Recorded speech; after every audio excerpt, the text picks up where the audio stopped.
नमस्कार दोस्तों, UPSC aspirants के लिए बहुत ही ज्यादा इंपॉर्टेंट टॉपिक है।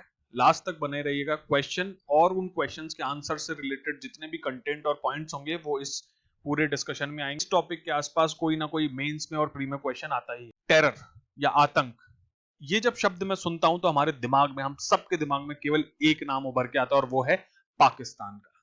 पाकिस्तान ने पिछले कई दशकों से पूरे भारत में हो, चाहे कश्मीर हो या मुंबई हो, महाराष्ट्र हो, या उसके अलावा अगर हम बात करें तो संसद के हमले, सब तरफ अपने आतंक के पैर जमा रखे हैं। इसके अलावा अगर मैं बात करूं तो चाहे वो वाराणसी का बम ब्लास्ट हो, जयपुर का बम ब्लास्ट हो, या फिर पुणे का हो, बेंगलोर का हो, चेन्नई का हो, तो इस तरीके के बम ब्लास्ट करके उसने पूरे भारत में कोशिश की है कि वो टेरर का या आतंक का माहौल बनाए रखे। और हमने इस दंश को झेला भी है। हाल ही में हुआ उरी अटैक भी इसका बहुत ज्वलंत उदाहरण है। लेकिन हर पाप का घड़ा बढ़ता है और पाकिस्तान का घड़ा एक तरफ बढ़ता आ रहा है, क्योंकि उस टेरर ने ना केवल भारत को परेशान किया है, उस टेररिज्म ने बल्कि पाकिस्तान को भी बहुत ज्यादा परेशान किया है और अन्य देशों को भी बहुत ज्यादा परेशान किया है। इसीलिए FATF, financial action task force, एक इंस्टीट्यूशन है। मुझे कमेंट बॉक्स में बताइएगा कि भारत इसका सदस्य कब बना, और इसके बारे में जो भी आप सूचना जानते हैं वो मुझे कमेंट बॉक्स में बताइएगा। उसने पाकिस्तान को ग्रे लिस्ट में डाल दिया। हाफिज सईद, लश्कर ए तोयबा, हिजबुल मुजाहिदीन जैसे आतंकी संगठन और आतंकवादियों को पनाह देने कारण फटफ ने इसे ग्रे लिस्ट में डाला है। अब ग्रे लिस्ट में डालने के बाद से होता क्या है वो मैं अभी बताता हूं। लेकिन हाल में जो हिंदू की रिपोर्ट आई है या फिर फटफ ने एक जो रिपोर्ट दी है, उसमें बताया गया कि पाकिस्तान को जो रिकमेंडेशन की गई थी कि इन इन एडवाइजरीज पे, इन इन रिकमेंडेशंस पे आप काम कीजिए, और पाकिस्तान ने उसमें थोड़ी प्रोग्रेस की है। हाँ जी हाँ दोस्तों, पाकिस्तान ने उसमें थोड़ी प्रोग्रेस की है। बताऊंगा क्या प्रोग्रेस की और क्या क्या एडवाइजरी या रिकमेंडेशन दी थी। ये हिंदू की न्यूज है जो आज ही आई है कि Pakistan makes progress on terror financing rating. अब पॉइंट आता है कि हिंदुस्तान टाइम्स ने भी बताया कि फटफ की रीजनल बॉडी जो है उसने पाकिस्तान को एनहेंस्ड फॉलोअप लिस्ट में ही रखा है। एनहेंस्ड फॉलोअप लिस्ट का मतलब है कि जो एडवाइजरी हमने दी थी उस पर कितना कितना काम चल रहा है।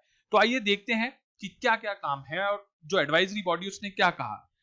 एशिया पैसिफिक ग्रुप की जो एडवाइजरी बॉडी, उसने साफ साफ बोला कि status for sufficient outstanding requirements while improving the country's rating on 21 of the 40 technical recommendation। अब ये रिकमेंडेशन क्या है, मैं कुछ उदाहरण दे देता हूं। कुछ उदाहरण है कि जो टेररिस्ट ऑर्गेनाइजेशन है उन पे बैन लगाना, जो टेररिस्ट एक्टिविटी करने वाले टेररिस्ट हैं उन पे बैन लगाना, उनकी जो इंटरनेशनल मूवमेंट है उस पे रोक लगाना और उन्हें सजा देना। जैसे कि अगर मुंबई अटैक की बात करूं तो फिर मुझे बताइएगा कि मुंबई अटैक का मास्टरमाइंड कौन था, कमेंट बॉक्स में। उनको रोकना, उन्हें नजरबंद करना, उनके ऊपर केस चलाना, उन्हें सजा देना। साथ ही साथ इन जो टेररिस्ट इंस्टीट्यूशन है उनका जो फाइनेंस है उस पर कंट्रोल रखना, उसको रोकना, और वर्ल्ड लेवल पे जो टेरर की फाइनेंसिंग हो रही है, मनी लॉन्ड्रिंग हो रही है, उसके बारे में अन्य संस्थाओं को या फिर अन्य देशों को सूचना देते रहना। ये वो कुछ रिकमेंडेशंस हैं, और भी बहुत सारी रिकमेंडेशंस हैं।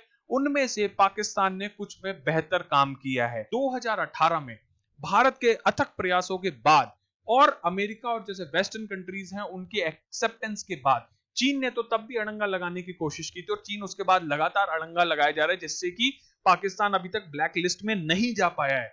लेकिन हम पूरी कोशिश कर रहे हैं कि वो ब्लैक लिस्ट में जाए।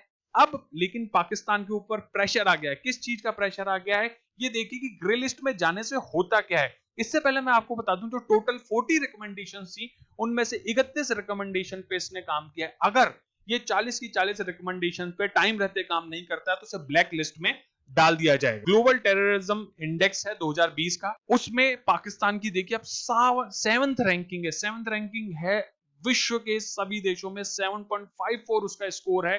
अफगानिस्तान अभी उसमें टॉप पे है, इराक, नाइजीरिया, आप सब देख सकते हैं। ये सब वो कंट्रीज है जो टेररिस्ट उत्पादन कर रही है या टेररिज्म का बहुत ज्यादा प्रभाव झेल रही है। अल शबाब, अगर आपने एक आतंकी संगठन का नाम सुना होगा, उसके बारे में कमेंट करके बताइएगा। अगर मैं सीरिया की बात करूं तो सीरिया में मुझे बताइए कमेंट करके कि वहां कौन सा आतंकी संगठन है। इन्हीं कारणों के कारण यूके ने पाकिस्तान को हाई रिस्क कंट्रीज में भी रखा हुआ है जो मनी लॉन्ड्रिंग या टेरर फाइनेंसिंग करती हैं। ये इंडिया टुडे की न्यूज है और ऐसा कई कंट्रीज ने अलग अलग लेवल पे कर रखा है।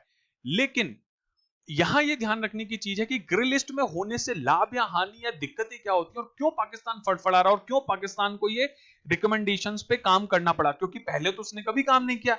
लेकिन अभी प्रॉब्लम ये आ गई है कि उसके पास फाइनेंस नहीं है, उसके पास इंस्टीट्यूशन, उसे लोन लेना चाहिए पड़ रहा है, एड लेनी पड़ रही है। अभी हाल ही की एक न्यूज है कि उसने चाइना से हेल्प मांगी तो चाइना ने उसे लोन और हेल्प देने से मना कर दिया, क्योंकि चाइना कंप्लीटली बिजनेस माइंडेड है।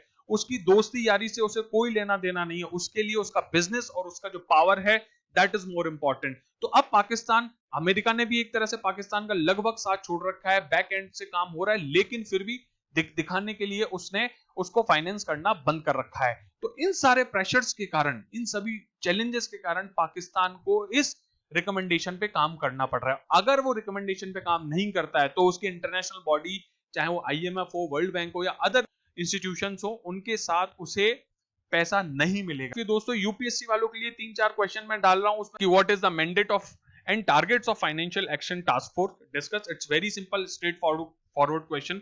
Second is what is the difference between black and grey list. इसमें आपको बताना है कि ब्लैक ग्रे लिस्ट होती क्या है और क्या उस पे रिस्ट्रिक्शंस होते हैं।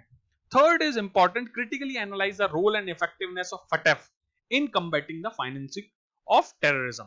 Thank you.